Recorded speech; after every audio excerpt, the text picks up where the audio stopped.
ദൈവാലയ പരിസരത്തെത്തുമ്പോൾ ആളുകൾ ഇങ്ങനെ ജപമാല കയ്യിലേന്തി ആ മണലിലൂടെ മുട്ടിലഴഞ്ഞ് പരിശുദ്ധ അമ്മയെ ലക്ഷ്യമാക്കിയുള്ള അവരുടെ യാത്ര.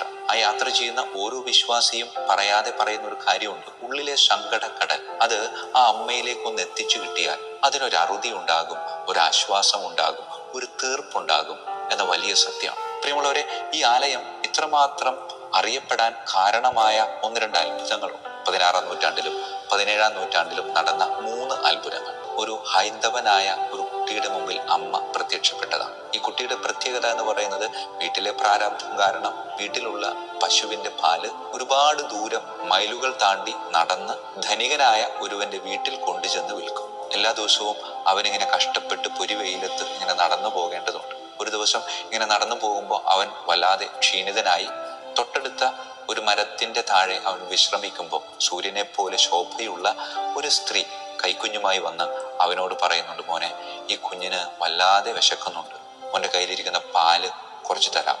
ആദ്യം ഒന്ന് ബുദ്ധിമുട്ട് കാണിച്ചെങ്കിലും സന്തോഷത്തോടെ പിന്നീട് അവനത് നൽകുന്നുണ്ട്. ആ അമ്മ ആ ബാലന്റെ കയ്യിൽ നിന്ന് ഈ പാല് വാങ്ങി ഈ കുഞ്ഞിന് സന്തോഷത്തോടെ കൊടുക്കാം. കുറച്ചു കഴിഞ്ഞപ്പോൾ ആ പാത്രം തിരിച്ചു കൊടുത്തു. അമ്മ അവിടെ നിന്ന് അപ്രത്യക്ഷമായി. ഇവന് വല്ലാത്ത സങ്കടമുണ്ട്. കാരണം ഏതാണ്ട് പാതി തീർന്ന പാലും പാത്രവുമായി ഈ ധനികന്റെ വീട്ടിൽ ചെല്ലുമ്പോൾ വഴക്ക് കേൾക്കും തീർച്ചയായും. അങ്ങനെ വഴക്ക് പ്രതീക്ഷിച്ച് ഈ ധനികന്റെ അടുക്കിലേക്ക് പകുതി തീർന്ന പാലും പാത്രം കൊടുക്കാം. വഴക്ക് കേൾക്കുമല്ലോ എന്ന് കരുതി തലകുമ്പിട്ട് നിന്ന ആ ബാലനോട് ഈ ധനികനായവൻ അന്ന് ചോദിച്ചത് ഇങ്ങനെയാണ്, എടാ, ഇന്നെന്താണ് പാല് ഇത്ര കൂടുതൽ? പ്രിയമുള്ളവരെ, അവൻ ആശ്ചര്യമായി.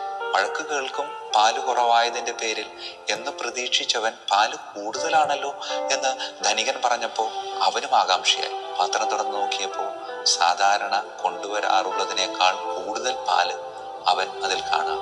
അവൻ സംഭവം ധനികനോട് പറയുന്നുണ്ട്. ധനികൻ ആദ്യം വിശ്വസിച്ചില്ല എങ്കിലും അവന്റെ നിർദ്ദേശപ്രകാരം എവിടെ വെച്ചാണോ ഇത് സംഭവിച്ചത് അവിടേക്ക് ഈ ധനികനും ഈ ബാലനും കൂടെ കുറച്ചു പേരും നടന്നു പോകുന്നുണ്ട്. അവിടെ വെച്ച് ഈ ബാലന് വീണ്ടും അമ്മ പ്രത്യക്ഷപ്പെടുന്നുണ്ട്. പക്ഷേ ഈ അമ്മയെ മറ്റുള്ളവരാരും കാണുന്നില്ല. എന്നാലും പ്രത്യേക രീതിയിലുള്ള ഒരു വെളിച്ചം അവിടെ സംഭവിക്കുന്നതായി അവർ രേഖപ്പെടുത്തുന്നുണ്ട്. പ്രിയമുള്ളവരെ, ഇതാണ് പരിശുദ്ധ വേളാങ്കണ്ണി മാതാവിന്റെ തീർത്ഥാടന ആലയത്തിന്റെ ഉത്ഭവത്തിന്